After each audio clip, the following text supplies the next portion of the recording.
Hi everyone, it's Wendy Merrill with Strategy Horse Consulting Group, and today I want to talk a little bit about pricing. For those of us in the professional services space, pricing is by far the biggest challenge to growing a successful business. I see it every day with my clients, and frankly, I have struggled with this a lot myself. Whether you're an accountant or an attorney, an advisor, a consultant of some sort, anyone who charges for their time struggles with this.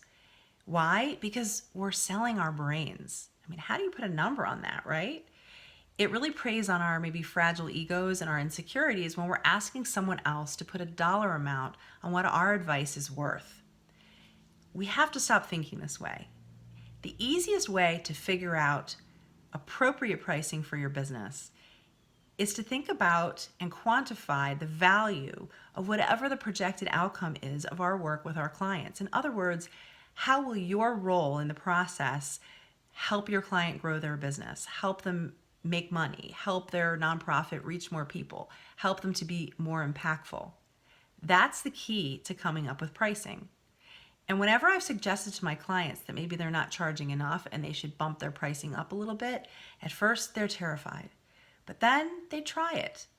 And I have never, ever had a client come back to me and tell me that their clients balked at the pricing. So the next time you're rethinking your pricing, or maybe you're starting a new business and you're going to be charging for your time, before you move forward, before you charge whatever it is your friends are charging, stop and really think about what you bring to the table and why your client should care about it and what it's really worth to them. And they'll probably be looking to you for guidance to figure that out. I hope this is helpful. Now go out and build your practice.